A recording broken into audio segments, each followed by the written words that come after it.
All right. Welcome back to another episode of the Cody Tucker Show. As always, I'm your host, Cody Tucker. Be sure to like and subscribe, tell a friend, all that good stuff. If you happen to know someone who once a week wouldn't mind hearing the just utter nonsense being spewed to the world, and maybe they want to take a little dip into the waters of, really just utter bullshit that's coming through this microphone. If you happen to know anyone who fits that criteria, then send them my way, because I don't think I'm going anywhere. We'll see. So, little update about my life before we kick into the topics of the day. I did something yesterday that I have not done in years. Like, legitimately been, I think, like, at least 2 years since I've done this, and just forgot how fucking terrible it is. But I was eating lunch. Just a little sandwich, and a couple chips. Flaming hot Lay's potato chips, to be specific. The flaming hot little wave. No, Ruffles, not Lay's. Ruffles. Flaming hot Ruffles are amazing. And so I was, just tearing through a bag of those whilst eating my sandwich. And I stuck one of these damn canines so deep into my tongue. Oh my God. It like sent me into like shock. Damn near. Like I was like, in like in The Shining, the part where Danny is like looking into the, like he's looking at the is it when he's I think it's when he's having like a vision of something, and his face is just like like that for like a really long time. That's basically what was happening whenever I bit my oh my God. It's one of those like types of pain that you forget about how painful it is until it happens. Same with a paper cut. Like, I got a paper cut not that long ago. I must have done something. Some sort of like bad luck has been coming my way. But yeah, a couple of days ago, I got a fucking horrible paper cut on my finger. Haven't had one of those in a long time. And felt it. And as soon as I did, I went, oh yeah, that's that fucking pain that you don't experience in any other situation. Like, I would rather snap my fucking arm in half than bite my tongue again. Or get another paper cut. I mean, stubbing your toe is a whole other thing. Every time I stub my toe, I look down and expect to see my toe, like, completely sideways with a bone sticking out. Like, that's how, like, just that pain and, like, the immediate, like, warm numbness feeling that you get. You're like, oh, my God, my toe's probably, I don't know if amputated. Like, my toe's probably amputated. And look down and the fucker's, like, slightly red. But yeah, it was just like, my tongue has been hurting so bad, which I don't know if it's gonna like pick up, like if you can tell, like I don't think I'm talking differently, but I am definitely having to like position my tongue in a way that is not, normal position. And like I don't know if I sound different, but I feel like I'm talking like goddamn Larry Flint right now. Like, oh, what do you mean I'm a baby? Like, that is how I feel like I'm sounding. Like, you gonna treat me like a baby? I like dress like one. Like, oh man, old Lawrence, we miss you, buddy. God, what a nasty motherfucker that was. Did amazing things. If you haven't seen The People vs. Larry Flint, highly recommend it. It is one of the greatest movies, I think. One of the greatest movies ever made. Woody Harrelson is Larry Flint. Edward Norton. Courtney Love is in it, which I know might seem like a reason to never watch it. but give it a chance. Courtney Love is actually a really good actress. Like if you watch People vs. Larry Flint and Man on the Moon, which as far as I know, I don't know any other movies she was in, but just those two alone, like she's, pretty fucking decent. There were definitely worse actors in the 90s. Yeah. So anyways, so that happened, and, I was this close from fucking, go ahead and putting 6 rounds in the old. I was ready to, like, deer hunter, and just, end it, and, and just see what the fuck happens. Boy, I was ready. Just, like, I can't even think straight right now. Like, it hurts so fucking bad. And I think I'm sounding like a grade A bitch right now, which I probably am. But I actually like to think I have a pretty high pain tolerance. Emotional pain, mental pain. I've definitely experienced a lot of all the types of pain you can experience. And, like, physical pain to me, like, just doesn't usually bother me that much. I've had, like, injuries that were, I've never, like, nothing like, not like I was at fucking D-Day or something, like at Omaha Beach, but I have had, broken bones. Just from my sheer weight and growing up being just a fat son of a bitch, and then you start going through puberty, you get real clumsy all of a sudden, and out of nowhere you just start like spraining your ankle like on a weekly basis. It probably it's probably one of the reasons why I walk like like I walk like a wrestler from the 80s. Like I have the same gait as like Kurt Hennig. Which I hope Kurt Hennig's still alive. Who knows? He was a wrestler, I think. Or is it Doug Hennig? One's a magician, one's a wrestler. I think Kurt Hennig is a wrestler, Doug Hennig is a fruity-ass magician. Or, just magician. So anyways. Yeah, like if you ever are unfortunate enough to meet me in person, I definitely feel like I have the walk of either like I basically have the lower body of a combination of Dick Butkus and Tiny Tim. And I completely attribute it to the dozens and dozens of times that I just cracked my ankle just from being big, fat, and dumb. I don't know. I don't know what the point of any of this is, really. It's just what's going on in my world. I bit my tongue.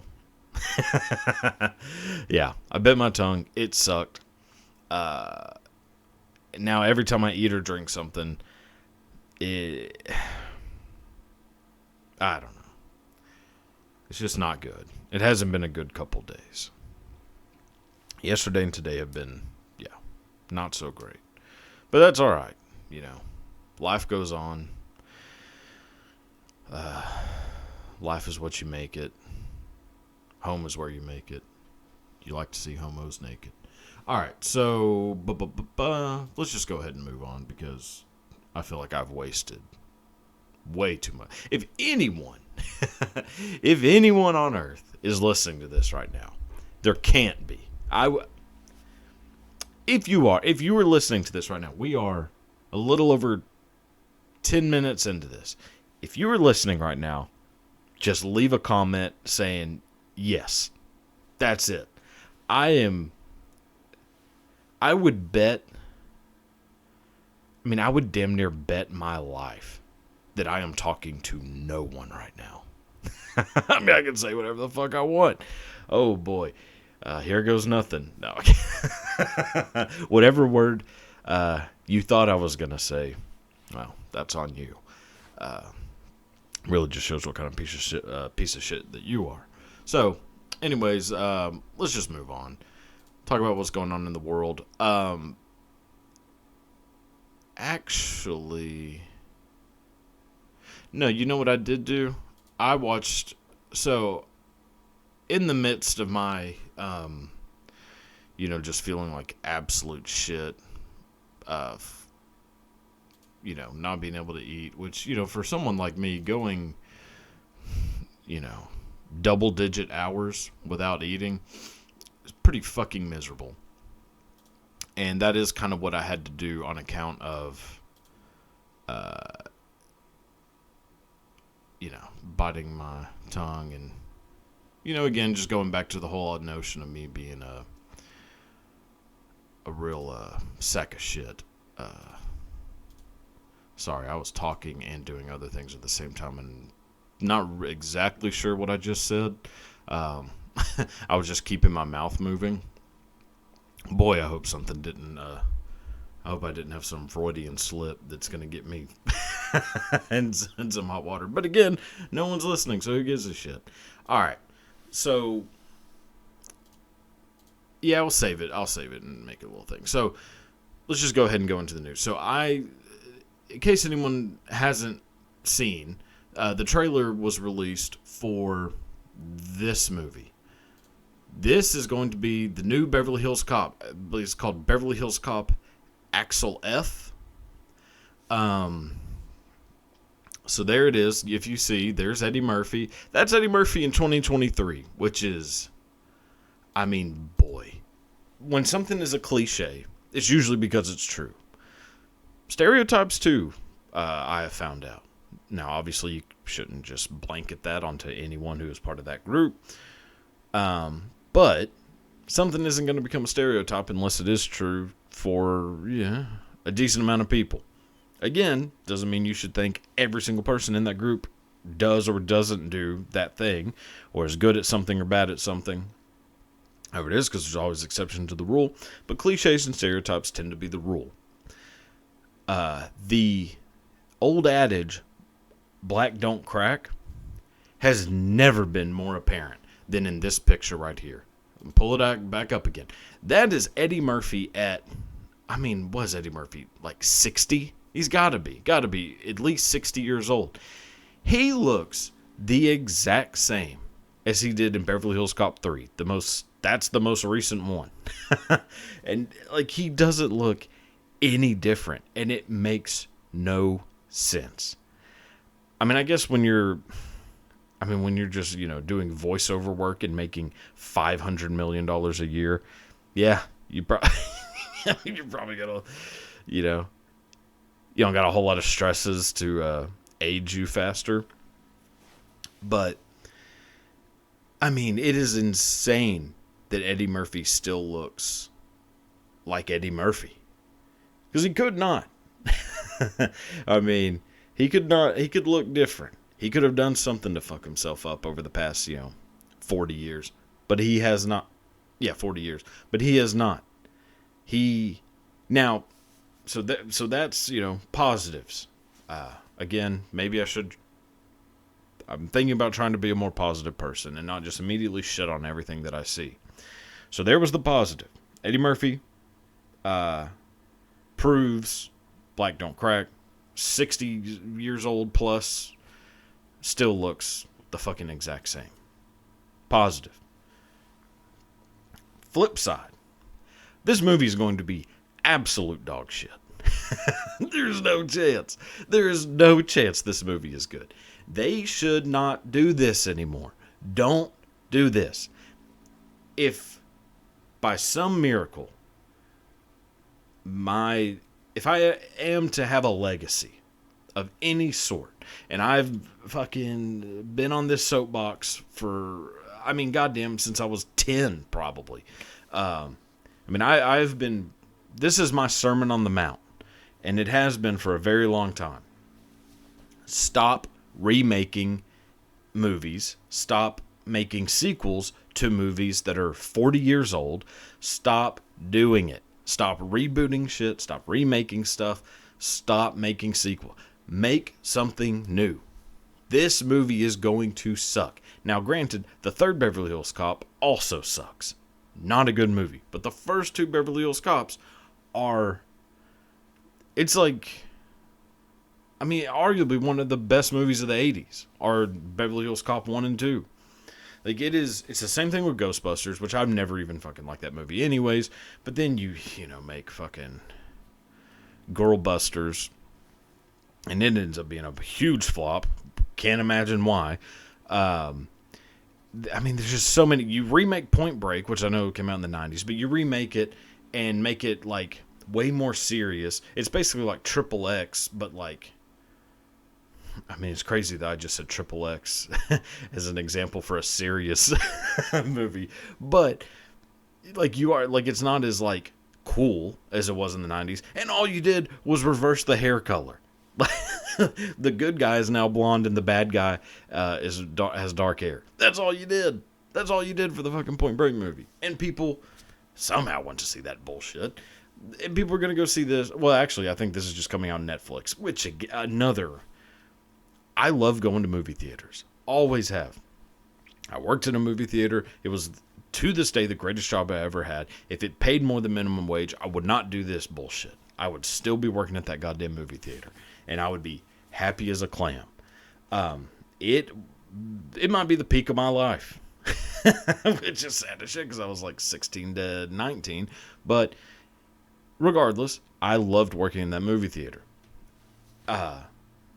And this is obviously a little bit before the whole, like, Marvel boom, where every fucking movie that comes out is a Marvel movie, which I do complain about a lot. But also at that time, it was Twilight, Hunger Games, and Harry Potter, which I love Harry Potter, but fuck Twilight and Hunger Games. But, there was one of those goddamn movies coming out every weekend. So I guess, to go off on a bit of a tangent, probably shouldn't complain about that so much. But yes, it was one of the highlights of my life. Was getting paid $120 every 2 weeks to, sweep up goddamn popcorn. And I loved it. And I love the idea of movie theaters.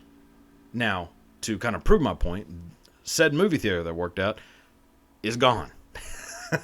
It's probably going to be turned into if I had to guess, a car lot or a church. Because that's about all there fucking is. So it's gone. And pretty devastating, actually, because I had a lot of good memories of this place. Movie theaters are, and, not to sound too, well, I'm not going to say it, but, not to sound whatever. They're magical places. Like, the cinema the government sponsors libraries. And as much as I do like reading books, despite what you may think, they're way less important than movie theaters. Because, for one, movies are better than books.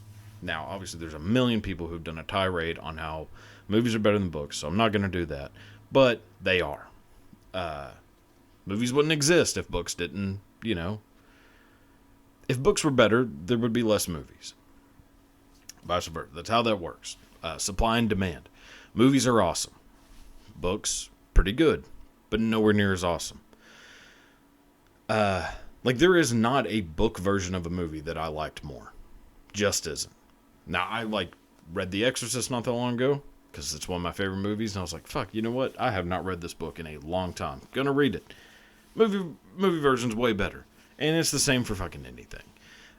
Great Gatsby, as much as those movies all fucking suck, it's still better than that book, because that book also sucks, but sucks way more because it takes you fucking 8 hours to go through the book, 2 hours to go through the movie. So, boy, I am about as lost as could be right now. What was I talking about? Movie theaters. So, movie theaters, very important places. To me, I think places that should be protected at all costs. Fuck libraries. Burn down libraries. Fahrenheit 451, that shit. Whatever other shit governments sponsor, you could damn near get rid of almost any of them. Government should take over fucking movie theaters and keep movie theaters open. And then but this whole thing of like movies going straight to streaming pisses me the fuck off. And I know that it's way more convenient, and if both options are available, am I more likely to just stream the movie at my house and save the, $200 that it costs to go to a fucking movie? Yeah, probably so. So, I'm a hypocrite. Which should be more than abundantly clear by now. But, that being said, it does just make my fucking blood boil every time that I see a trailer for a movie and then it has like the little boom, boom, Netflix bullshit come up. I'm like, God damn it. Like, just make a movie come out in the fucking theaters. Now, granted, I have not been to a movie in a long time. So, I'm kind of like, boy, I am really like the problem. God damn, I am. I am really part of the problem. Because I am way more likely to stream legally and illegally a movie before I am to go see it in theaters now. Because it is so much easier. But that shouldn't be how it should. That shouldn't be how it is. This shouldn't be a thing. Netflix needs to go back to just sending DVDs.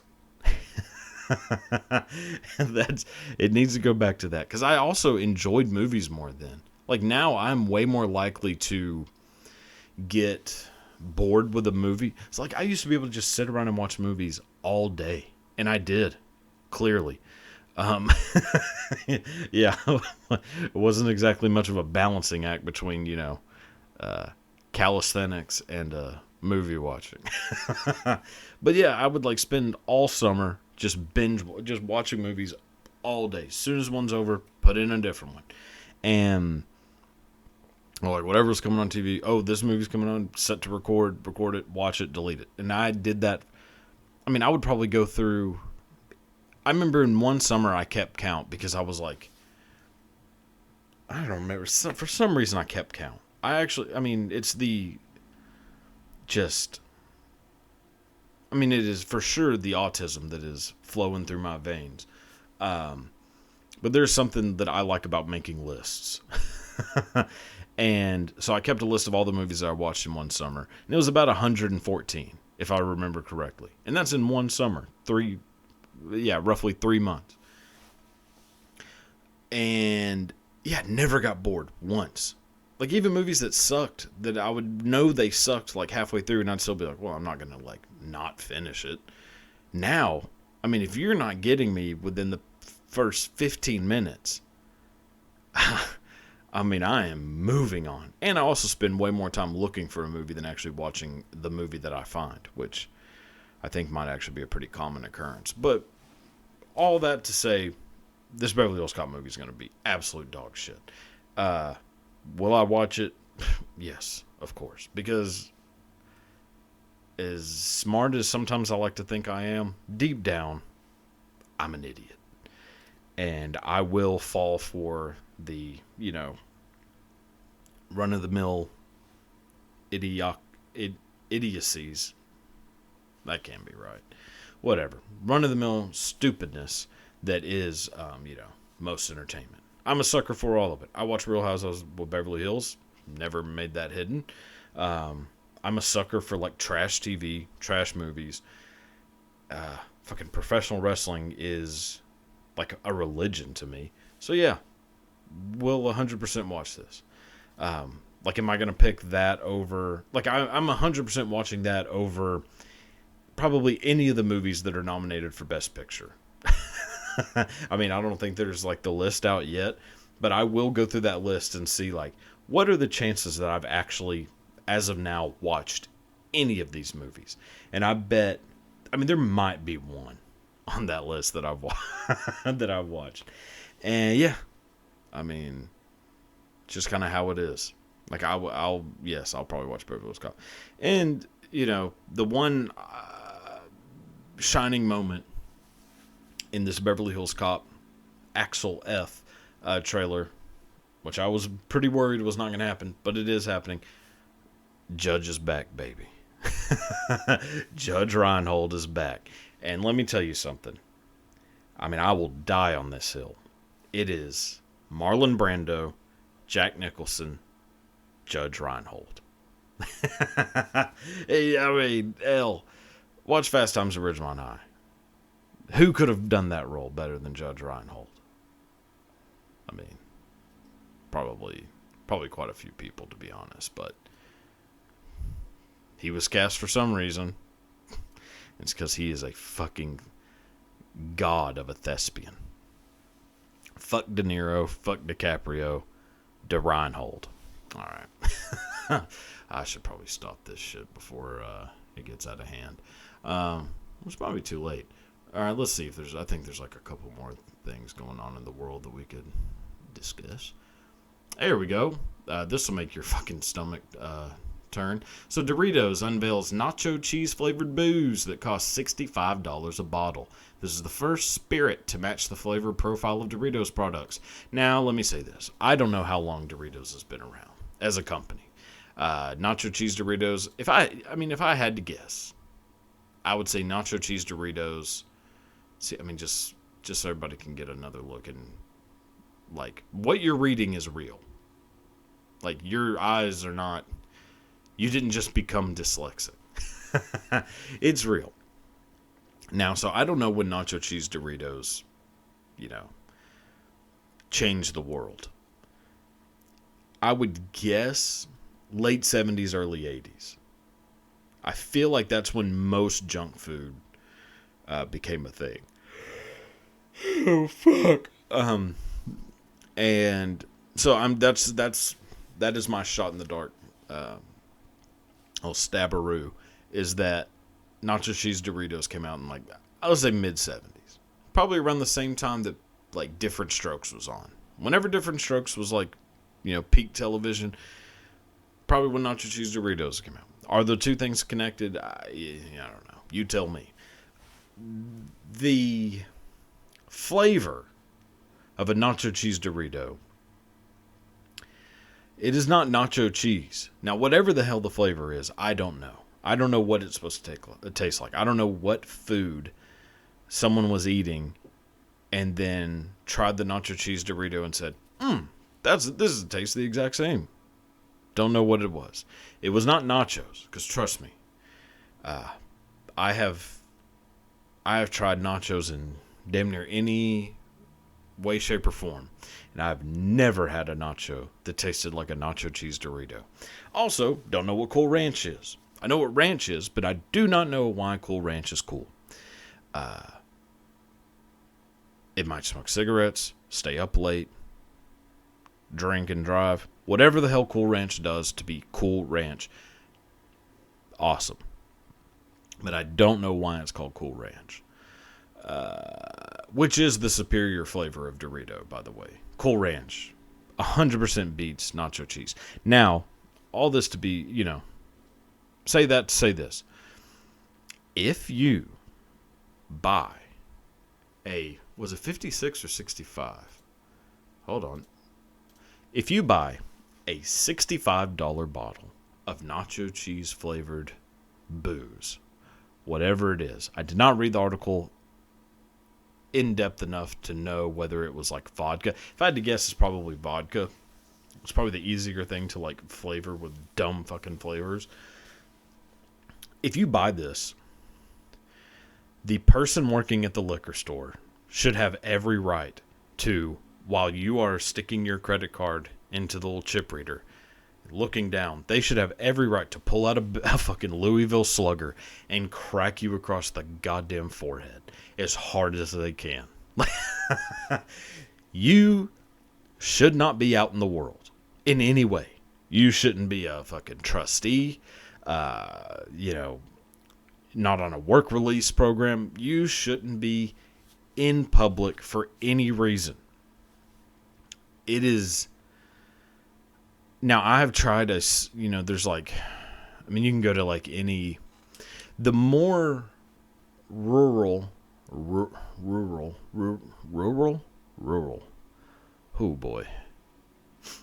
Think I might be having a stroke. Rural. Oh God. Rural. The more rural you get, the more likely you are to run into a gas station that has sodas that are kind of like gag sodas, like a gag gift, but also I don't think they are. I think you are supposed to drink them, and they're like flavored weird shit. I tried a buffalo wing flavored soda once, and it was really hard for me not to immediately take that glass bottle of soda, crack it on a fucking crack it on a bar, and just slit my own throat with the shards of glass. I've never felt more disappointed in myself than whenever I took a sip of a buffalo chicken flavored soda. Now, that thing cost about $2.58, roughly. This shit is it 56 or 65? God damn, I'm 65. This is a $65 bottle of, God, I mean, just the piece of shit that you'd have. Now, I will say, as I'm thinking about this out loud, mixing that with Mountain Dew is probably pretty fucking amazing. I mean, it'll make your heart shoot out of your goddamn nostrils, but probably pretty tasty. So, you know what? Take it back. Buy it. Buy the bottle, unharmed, and fucking drink nacho cheese flavored goddamn vodka and enjoy your life. It is America, for God's sakes. Speaking of, oh boy. All right, hold on. Take it down. Try it again. A Bay Area Ritz-Carlton sued after woman was allegedly served semen-contaminated water. Now, the Bay Area, I'm pretty sure refers to San Francisco. I guess Bay Area could mean anything. Anywhere where there's a bay. But Bay Area, you always think San Francisco, Oakland. And because it's a Ritz-Carlton, I'm going to guess San Francisco. Although San Francisco's a shithole right now, too. But, now, the fact that it is a Ritz-Carlton in San Francisco makes me think that, this was more likely to be, water-contaminated semen instead of semen-contaminated water. Now, again, back to the stereotypes conversation. I mean, I feel like they freeze that shit and use it as ice cubes in San Francisco. So yeah, a woman in Ritz-Carlton was served semen-flavored water, and not semen-flavored water, semen-contaminated water. Boy, semen-flavored water. Oh my God. Which I'm pretty sure is what Dasani is. So, because God, Dasani is the worst water ever. So anyways, it would be a real hard decision for me. If there was a glass of the nacho cheese flavored booze and a glass of the semen contaminated, because how much semen does it really take for it to be semen contaminated? Because it could just be like a little drop and technically be semen contaminated, or it could have the consistency of like week old gravy. Or like a jelly, whenever like a jellyfish washes up on shore and it's been there for a while and people pick it up and kind of play with it. It could be like that being put into a glass. Now, let's just say it's a middle of the road level of contamination. Which would you rather drink? Boy, I think I bet if you mix the two, if you mix the two, you probably end up with a baby that's born with a soul patch.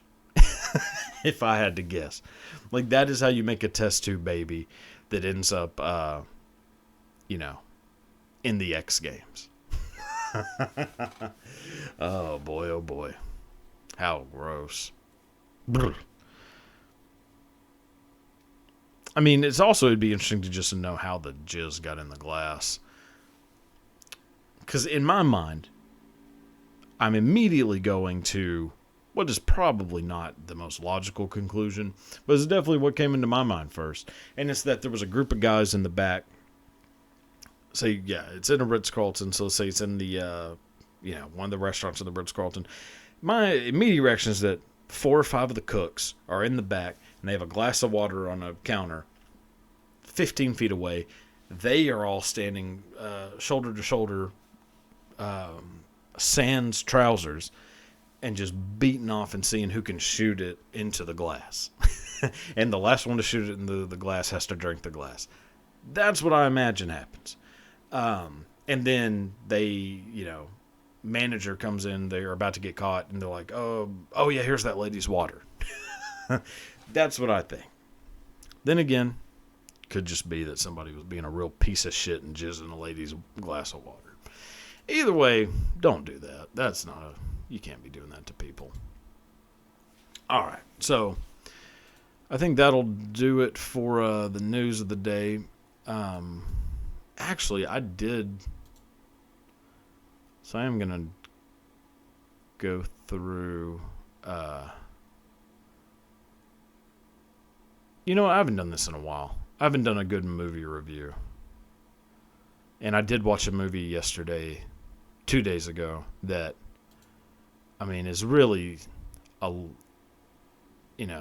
landmark in American cinema. And I would sure like to do the review. So I'm going to go ahead and do that. So without further ado, we'll do a little Cody Tucker's movie review. Here we go. Okay, so been a little bit since I've done this, but it's always a fun thing to do. So I watched the movie, 2 days ago. I had not seen this movie in a long time and forgot how much of just an incredible work of art this film is. Like, this is not a movie. This is a film. Completely robbed at the Oscars.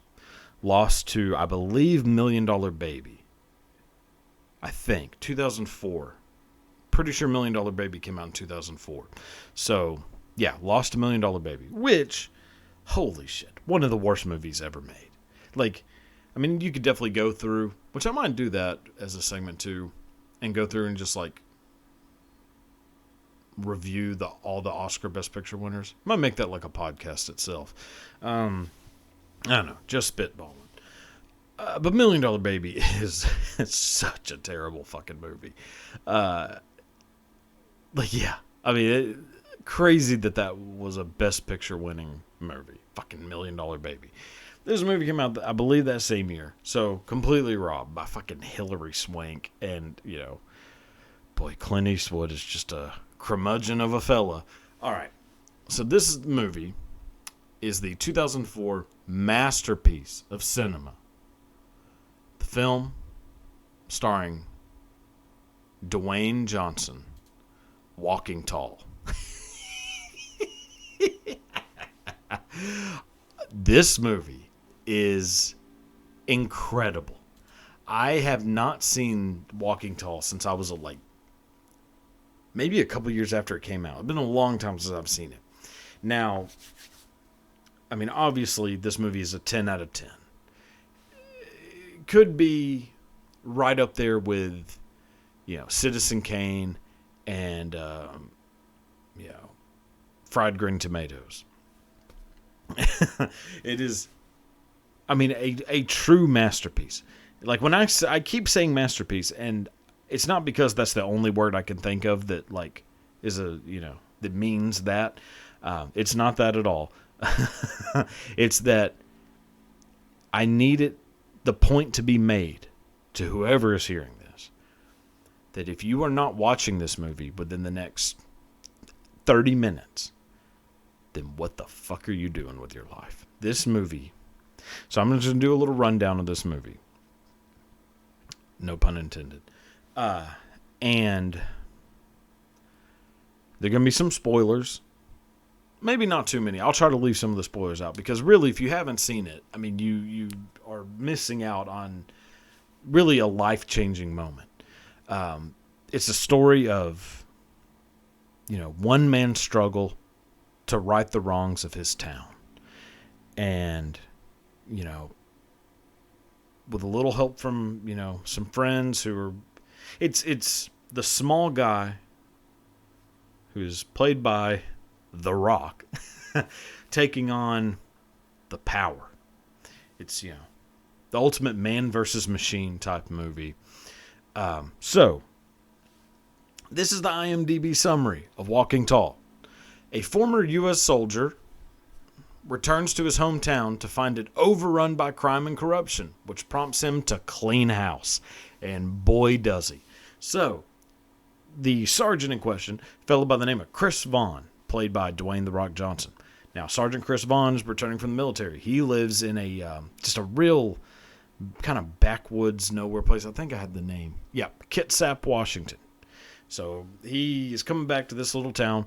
It's a, like a forestry type community. Basically kind of like the October Sky, but West Coast. So like what coal mining is to October Sky, wood shit is to Kitsap, Washington, Walking Tall. So when he leaves to go, serve his country, bravely, I might add, he leaves behind a town that is booming from, the wood making business. I guess just cutting down trees and sawing them into poles. I don't know really what forestry, what all it entails. I assume just cutting down a bunch of fucking trees. Lumberjacking. Now, when he leaves, town doing great. It's a great town where people walk tall. And goes to defend his country against just fucking terrorist scum. Comes back, town is much different. Town is no longer a town where people walk tall. This is a town where, in this gap of time of his enlistment, lumber mill is closed down. Now, obviously, that's where the majority of the people in this town work. They no longer have a job. No more lumber mill, except for a new enterprise that opens up in the town. This enterprise is a casino. And it is now the only money-making venture in the whole town. So, people are very protective of said casino. Maybe a little too protective. Might even be overlooking some criminal activity occurring in a casino, which, as baffling as it sounds, I know it makes no sense that there would ever be criminal activity in a casino in, what was it again? Kitsap, Washington. But there may or may not be. One person's going to find out for sure, though. But you can't guess who. Now, enter Sergeant Chris Vaughn coming back, seeing his town, driving through, and realizing, oh boy, this is not the same town I left. The town I left, people walk tall. Coming back, people do not walk tall. No tall walking in this town anymore. People are kind of afraid. A lot of drugs have taken over. Crystal meth, specifically. Now, could there be a connection between the casino and the crystal meth influx? Well, we'll see. So, Chris Vaughn, Dwayne "The Rock" Johnson, comes back, starts kind of visiting some old haunts, goes to see his family, all this stuff. Meets up with his friend, who's played by Johnny Knoxville, who should have won Best Supporting Actor, to say the least. Johnny Knoxville and him end up going to visit the casino because they're like, oh shit, there's a casino. Reverse. Before that, they go in to play a little bit of a pickup football game, which, they are just smoking the shit out of each other in this. There's no two-touch going on in this, which is, pretty crazy as well. Enter, very big truck with fellas coming out. One guy, blonde hair, blue eyes, played actor Neil McDonough. Neil McDonough in Band of Brothers, Minority Report, been in a lot of stuff. Now, there's obviously a little bit of tension, but not really. It's a little bit friendly, but there's obviously a bit of a difference between these two groups of people, between Johnny Knoxville's group, Neil McDonough's group. That will come into play much later into the movie. So, The Rock, Neil McDonough, football game, tensions, the feud starts building within this football game. And so you start realizing, The Rock is the hero of this movie. Now, if there's tension with this fella, Neil McDonough, which the character's name I think is, hold on, I wrote it down, I think. Jay something? Was it Jay? Yeah, Jay Hamilton. Neil McDonough playing character Jay Hamilton. So Chris Bond, The Rock, Jay Hamilton, Neil McDonough, the feud's getting a little more and more tense, and eventually comes to a head during the football game. So, in your mind, you're obviously thinking, so that must be the villain. Now, not just because there's a little bit of a tension with him and The Rock, but blonde hair and blue eyes, which, I mean, you do not have to be a fucking Ivy League historian to know blonde hair and blue eyes immediately connected to bad shit. So, later, John Knoxville's like, I'm going to take you to the casino. It's like your little welcome, homecoming bash. Take them to the casino. What do you know? Casino owned by blonde hair and blue-eyed Jay Hamilton. So now you're starting to piece together that, there might be, suspicious activity afoot, and he might be the prime suspect of said activity. Now, at one point, The Rock is sitting in a room where they're going to have this stripper come out, and she's standing behind a glass and does like a little solo lap dance thing. It's a real fucking weird part of this movie, to be honest. And crazy as it seems, he starts noticing the stripper, who's wearing like a firefighter costume. And he's like, she looks a little familiar. And what do you know? It's like an old fling from way in the past, who, might I say, way too put together to be a stripper in fucking Kitsap, Washington. No bruises, no visible bruises or C-section scars, and as far as I could tell, all 32 teeth completely intact. So already, suspension of disbelief is getting raised up a little bit. You're like, okay, in real life, this woman would probably have the voice of like Harvey Fierstein. So all of this is going on. He meets her, they're talking, and of course, because she has a kid, single mother, she's got to become a stripper. There's nothing else you could do. You couldn't go work at a fucking Piggly Wiggly. God, no. You have to become a stripper. Not that there's anything wrong with, stripping. Taking your clothes off for money is a completely legitimate career path. I ain't judging you for one thing, for any of it. So, all right. So that happens, runs into her, blah, blah, blah. Now, old Dwayne The Rock Johnson starts kind of picking up on maybe some cheating going on in the casino, on the side of the casino itself. And he starts calling out one of the craps dealer people, saying, if I'm not mistaken, these are loaded dice. And then, of course, this turns into a massive thing where The Rock is realizing, oh, shit, like, I have stumbled onto an actual conspiracy. Chinatown, if you will. And, I, being the goddamn Rock, will not let this stand. So I'm going to have a full beatdown with every motherfucker in this casino, which he does. Boy, there is rock bottoms all over the place. Now, eventually, he ends up getting fucked up, and they end up slicing him up with a box cutter, which is a real dark moment in this movie. We're like, holy shit, they just basically gutted him with a box cutter. And of course, he ends up being fine. Tons of scars all over his body, which seem to miraculously disappear and reappear throughout the next, 45 minutes of the movie. But then this turns into a thing where The Rock is wanting to press charges. Sheriff, no way. No way you're pressing charges. This motherfucker is keeping this town alive. He's the only person. Yeah, we know he's, up to no good. Possibly giving crystal meth to children.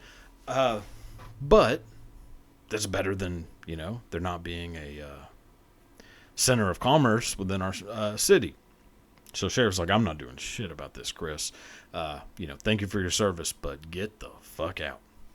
And The Rock is like, okay, well, I'll do something about it. He ends up suing him, pressing charges, and eventually represents himself in court, which, I mean, you can ask any lawyer on earth, and they will tell you, never represent yourself in court. But because this is a movie and not real life, he ends up becoming basically fucking Johnny Cochran and is able to, win over the people and say, like, and also announce his candidacy for sheriff of said city, in which he promptly wins. Now, when he wins the election, becomes sheriff, fires every single cop in the city. Now, I am not necessarily like a criminally minded person. I tend to obey the law in most cases. If I were a criminal and I just caught wind that every cop in the entire city is no longer a cop, that this entire city of people, so obviously Kitsap, Washington, not a, metroplex by any stretch of the imagination, but still, it's a city. If I heard that there was one cop in the entire city, I don't care if it's The Rock, Brock Lesnar, fucking, IRS, Erwin Shyster. I don't care. It could be Mr. Perfect or Mr. Wonderful. Mr. Fuji even. I am committing so much crime. I am robbing everyone I can find. Stealing shit, robbing shit, looting shit. I'll burn down a gas station maybe. Like, that city would have gone tits up so fast. And yet it doesn't. Everybody just kind of like, does their own shit. And then, of course, The Rock single-handedly attempts to take down Neil McDonough, Jay Hamilton, and his casino enterprise. Meanwhile, there's all kinds of like attacks going from one to the other. Lots of close calls. Johnny Knoxville almost dies. His parents, houses getting burned down. A police station getting shot up. A lot of stuff is going on in this town. Now, I will say, so that's basically the movie, and of course, The Rock saves the day, and has a massive fight with Jay Hamilton, Neil McDonough, which Neil McDonough, if I had to guess, is probably about 5'10", 5'9", maybe let's say 5'10", 5'11" even. Not particularly swole individual, yet is somehow completely holding his own in a fight with Dwayne Johnson, who has taken every steroid known to man, probably even ones that most people don't know about. Like there are steroids that some people, bodybuilders, used to take that like they would give to bulls to like beef them up, and like bodybuilders used to take them. 100% Dwayne Johnson is also taking said steroids. Or you could just believe that it's his hard work and determination. Okay. But somehow that fight isn't... I mean, in reality, the Dwayne Johnson would have cracked that fucker one time and fight's over. Movie ends. This is it. He also decides not to carry a gun. Basically like the Batman of Kits goddamn, I'm never gonna remember it. Basically the Batman of Kitsap, Washington. He's like, I'm just gonna carry around a giant fucking stick, and that's what I'm gonna fight crime with. Okay. Now, so there's the movie. That's basically the movie in a nutshell. Again, cinematic masterpiece. If you haven't watched it, go watch it. Now, I will say, if you're a drinker, there's a pretty good drinking game you could do. Now, most of this won't start revving up until about halfway through the movie, but once it does, so you might want to take it slow for the first half of the movie. Maybe not even have a drink. And wait for the second half of the movie, especially like right there in the middle. Once that middle kicks in, take a drink every time that Dwayne Johnson says, "This is my town." He says this, like everything that happens is, "I'm not going to let this stand. This is my town." Here, this is, and I mean, every time he says that, take a drink, and you will end up, you'll end up Bon Scotting yourself real quick. Shit, you'll be fucking Chandler Bingin. Like within, definitely by the time ending credits. Also, just want to read a little bit of a quote from the courtroom speech he gives whenever he represents himself as a lawyer, which is already fucking bananas.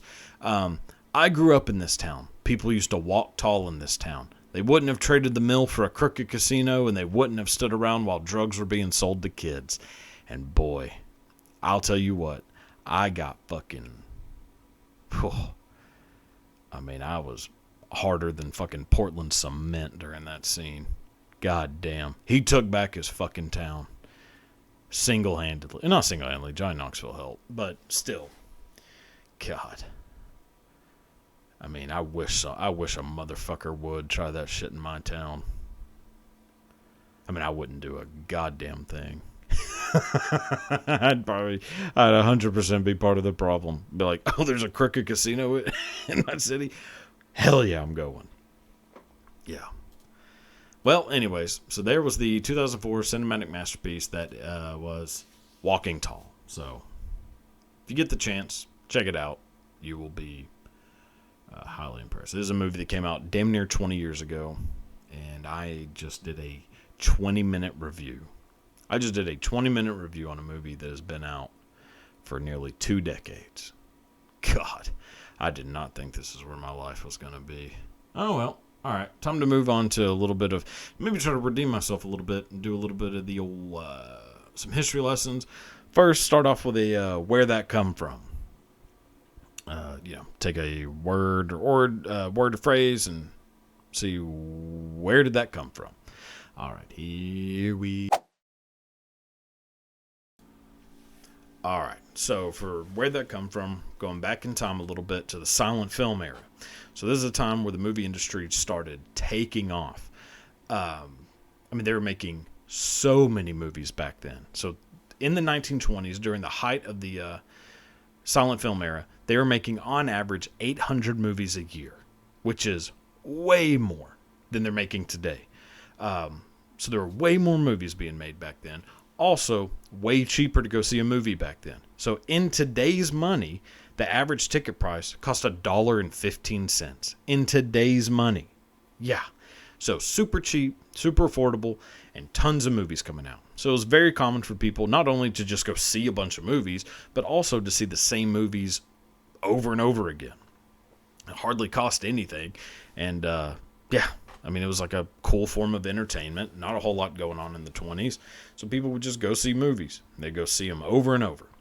Now, during this era, there's obviously tons of different kinds of movies being made. There's dramas, action, comedy, horror, historical, like epics. Bunch of different kinds of movies being made, just like there are today.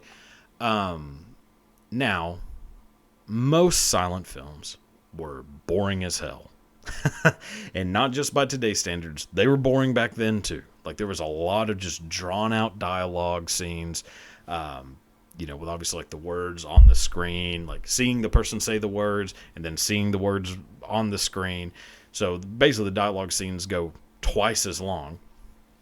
So yeah, even back then people started getting bored of that, and they're saying, hey, we want to see the good stuff. Now, also back then, there was, again, a lot of dialogue, very little action. But people love the action scenes. People love seeing the action scenes in movies just like they do now. And it was very common for people in the crowd who had seen these movies multiple times to shout back at the person working the projector, basically saying, like, we want to see the action. Like, skip all this bullshit. Like, show us the action. And back then, like, the action scenes would be, like a fight, some sort of chase, like all kinds of different stuff going on in the action scenes. Well, the studios started catching wind of this and were trying to, like, encourage directors to make more entertaining movies. So the director would make his movie, send it back to the producers. The producers would review it, take a look at it, and make notes to send back to the director. One of the most common notes that would get sent back to the director for that movie was the same phrase that the people in the crowd were shouting to the person in the projector. And it was, cut to the chase. Stop showing so much dialogue. Cut to the chase scenes. So cut to the chase would get written on tons of these movies when they got sent back to the directors. And that's why, to this day, we still say cut to the chase. Yeah. Crazy. All right. So time to move on to a little bit of the old half-ass. All right. So time for a little bit of the old half-ass history. Got some pretty good ones here. Hopefully you enjoy them. So the first one, going back to 1996. Now, this is a story that you may not know the actual story itself, but you definitely are familiar with what came from this story. So we're going back to 1996. So in 1996, there was a 9-year-old girl and her brother riding their bikes in Arlington, Texas. So 1996, Arlington, Texas, 9-year-old girl and her brother riding their bikes. The brother ends up leaving to go home. The girl doesn't want to go home, so she decides to stay and ride her bike a little bit longer. So the brother, a little bit later, comes back to where his sister was. He comes back with his grandfather. Well, when he comes back, little girl gone. No trace of her except her bike. Bike's still laying there, but the girl is gone. So they immediately assume, yeah, she's been kidnapped. So they rush back home, tell her parents everything. They alert the police, tell the police, like, okay, like, our 9-year-old girl is missing. Like, we don't know what happened to her. Well, the police start, kind of looking for her. The parents are like, no, we need more attention to this. Like, we need more people looking. So the mother and the father of this 9-year-old girl call, like, all the media sources and call the FBI. So they're reaching out to the media, reaching out to the FBI, saying, like, we need more attention, like, we need more people looking. And this begins, like, a massive search for their 9-year-old daughter. And the search goes on for, like, days and days, people looking everywhere for this girl. Well, 4 days later, a man's walking around with his dog, and they find the body of a little girl. And it is the same little girl that had gone missing 4 days earlier. So they find the body of the 9-year-old girl that everybody's been looking for. She had been murdered and left less than 5 miles away from where she had been abducted. So less than 5 miles away. Like, she was right there. And they somehow, nobody found, like, nobody knew. Like, she had been there that entire time. And this ends up creating, like, a media frenzy of, like, how could that happen? Like, who did this? Maybe it was somebody that they knew. Maybe it was a stranger, like a just, psychopath. Somebody could have just been driving by, saw her alone because the brother was gone, said, oh, well, we're going to kidnap this girl. Either way, for her to be found less than 5 miles away is wild. Now, you may not know that whole story. You may have never heard that story, which is, probably pretty normal. So, and also, to this day, no one knows who did this. Like, there is no clue who kidnapped and murdered this little girl. No one knows. It is still a cold case. It's yet to be solved. Now, you may have never heard of that story before, but you have heard of what happened later. So, that little girl's name was Amber Hagerman. And to this day, we still recognize that name every time that our phone goes off and we hear an Amber Alert. So that's where Amber Alert comes from. It's from this little girl, Amber Hagerman, who was kidnapped, and, well, you know, things did not end well at all. And it's still a mystery. Nobody knows what happened. So there's the first one, which, you know, obviously isn't about like a famous person or anything, but, you know, I think everybody knows what an Amber Alert is, so I think it's pretty fascinating. All right, so time to move on. All right, so here we go. So this next one is going to be a pretty interesting one for sure. So it's the story of a fella named Morris Weinrib and a woman named Mary Rubenstein. So Morris Weinrib, Mary Rubenstein, both born in Poland, raised in Poland, both Jewish. Morris is born in 1920, Mary born in 1925, in Poland. Now, fast forward to the beginning of, fast forward to early stages of World War II, they, both being Jewish, not in a great place. So, Mary gets taken to a ghetto, as does Morris. Now, at this time, they don't know each other. Mary and Morris are just two Polish Jewish people who have been put in a ghetto. They both get sent to Auschwitz, which, I mean, basically a death sentence. Like, if you don't know a lot about this era of history, boy, Auschwitz might be the most terrifying singular place in world history. So both of them end up in Auschwitz. They end up meeting each other and somehow start a romance. In the midst of like all this horror, begin a romance together. And Morris, in an attempt to kind of woo Mary, would bribe the guards into letting him like give her gifts. So he would like give her shoes, like any little amenities that he could get his hands on, he would try to give to Mary. So he's like bribing the guards, and the guards are, you know, letting him do it. And yeah, they end up starting a full-on romance in Auschwitz. Now, fast forward a little bit, Mary ends up getting taken from Auschwitz and sent to Bergen-Belsen, another horrifying place. Morris ends up getting taken to Dachau, an also horrifying place. But now they are separated. There's no communication back and forth. Who knows what's going to happen? Somehow, both of them survive. So both camps are liberated. Both of them have somehow survived all this time. Now, Morris is like, I have to know what happened to Mary. I have to find Mary, and I have to know. Because in his head, he's probably thinking, she's probably gone.